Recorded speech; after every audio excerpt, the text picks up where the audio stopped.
Jeff walked outside to a yard full of kids. They were running around in weird cowboy costumes and shooting each other with little plastic guns. He might as well be standing in a Toys R Us. Suddenly a kid came up to him and handed him a gun and a hat.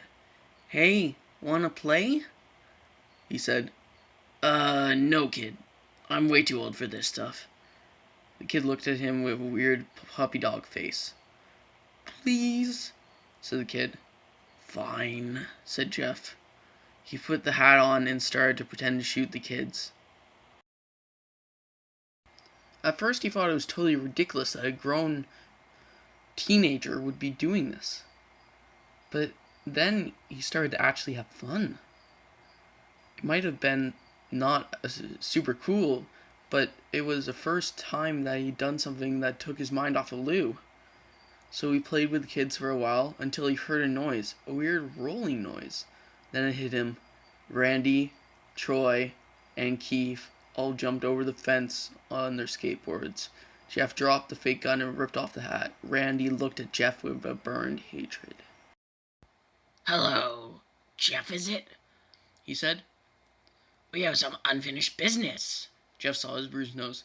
"I think we're even. I beat the crap out of you, and you got my brother sent to GDC. Randy got an angry look in his eyes. "Oh no, I don't get even. I go for winning. You may have kicked our asses that one day, but not today."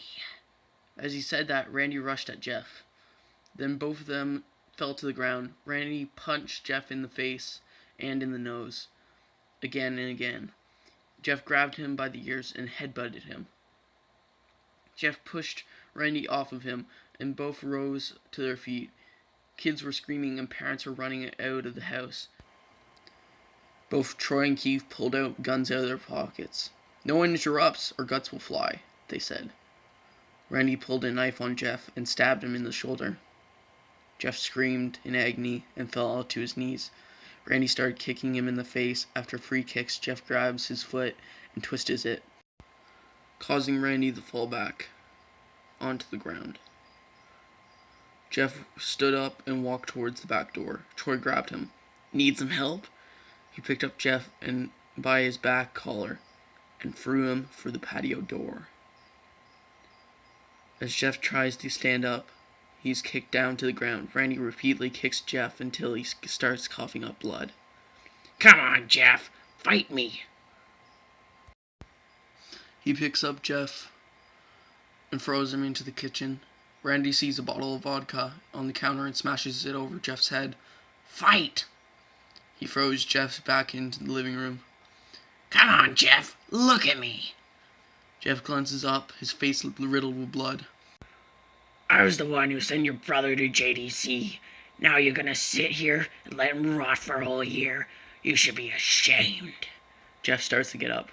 "Oh, finally, you stand and fight." Jeff is now on his feet, blood and vodka on his face. Once again, he starts to get that strange feeling. The one in him he hasn't felt in a while. "Finally, he's up," says Randy as he runs at Jeff. That's when it happens.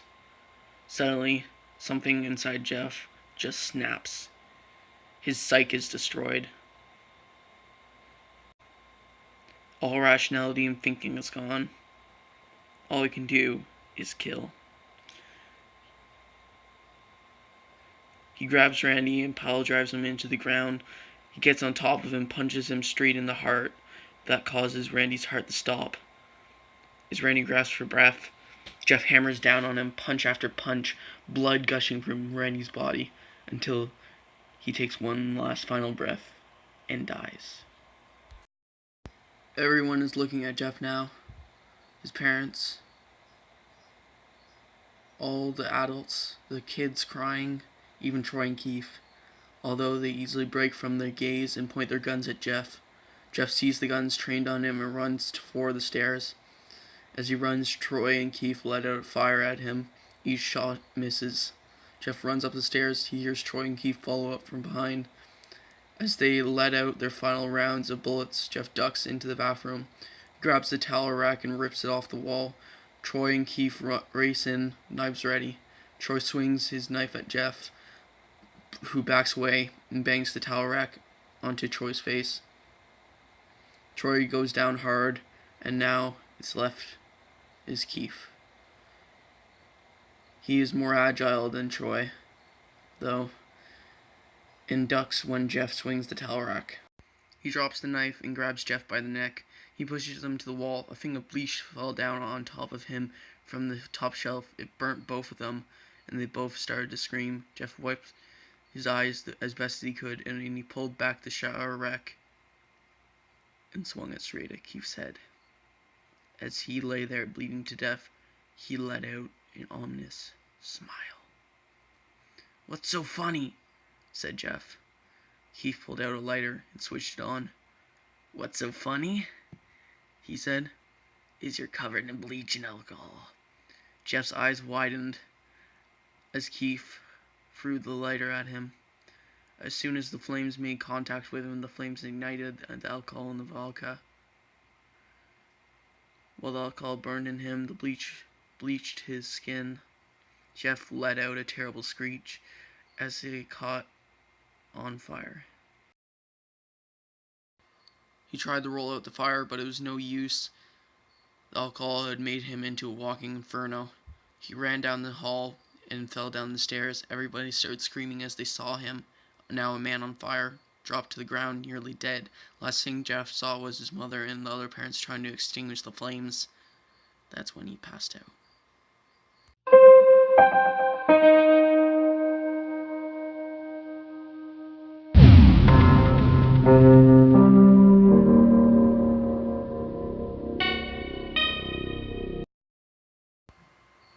When Jeff awoke, he had a cast wrapped around his face. He couldn't see anything, but he felt a cast on his shoulders and stitches all over his body. He tried to stand up, but when he realized that there was some kind of tube in his arm. When he tried to get up, it fell out, and the nurse rushed in. "I don't think you're going to get out of the bed just yet," she said, and put him back in bed and reinserted the tube. Jeff sat there, with no vision, no idea of his surroundings were. Finally, after hours, he heard his mother. "Honey, are you okay?" she said.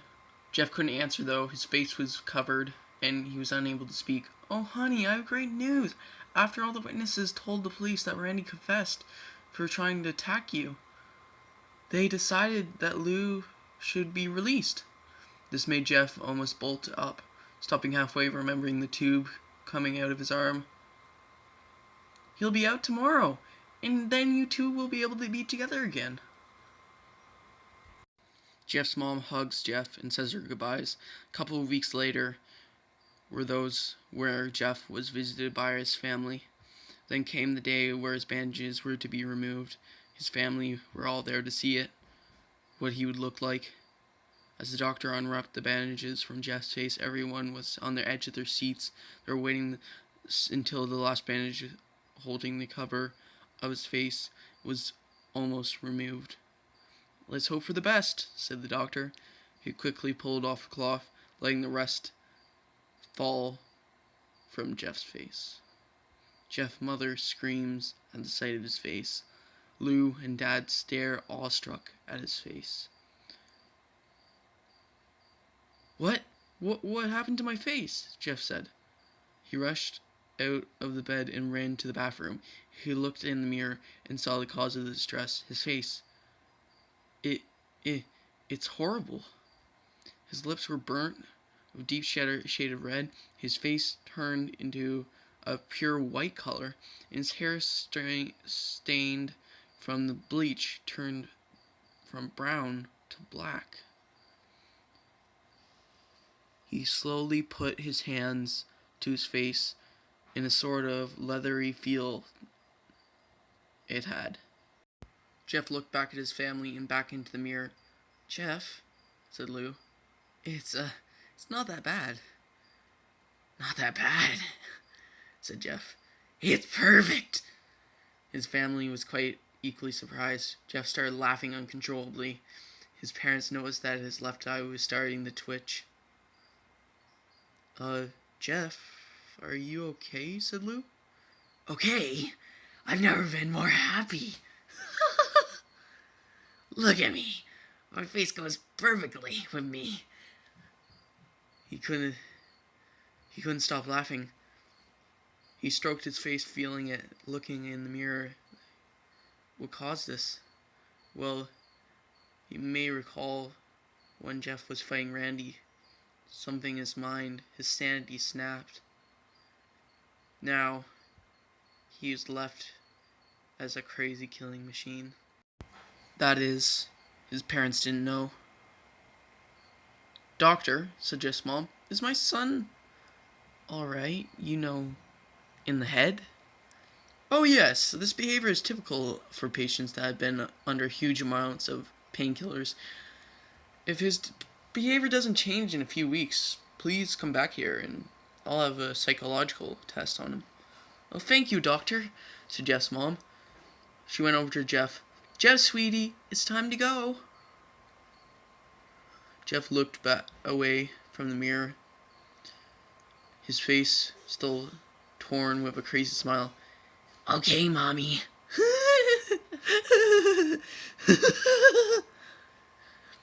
His mother took him by the shoulder and took him to get his clothes.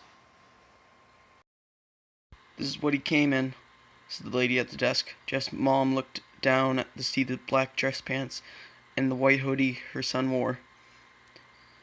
Now they were clean from blood and stitched together.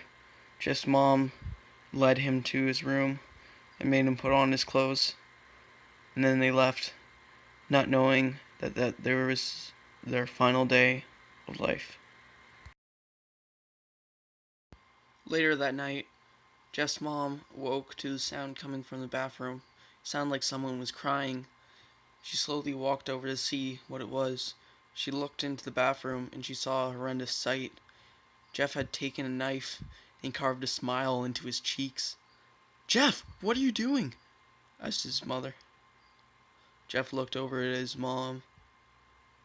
I couldn't keep smiling, Mommy. It hurt after a while. Now I can smile forever. Jeff's mother noticed his eyes and ringed in black. Jeff, your eyes. His eyes were seemingly never closing. I couldn't see my face. I tried. I got tired and my eyes started to close. I burned out the eyelids so I could forever see myself. My new face. Jeff's mother slowly started to back away, seeing that her son was going insane. What's wrong, Mommy? Aren't I beautiful? Yes, son. You are. Let me go get Daddy so he can see your face. She ran into her room and shook Jeff's dad from his sleep. Honey, get the gun.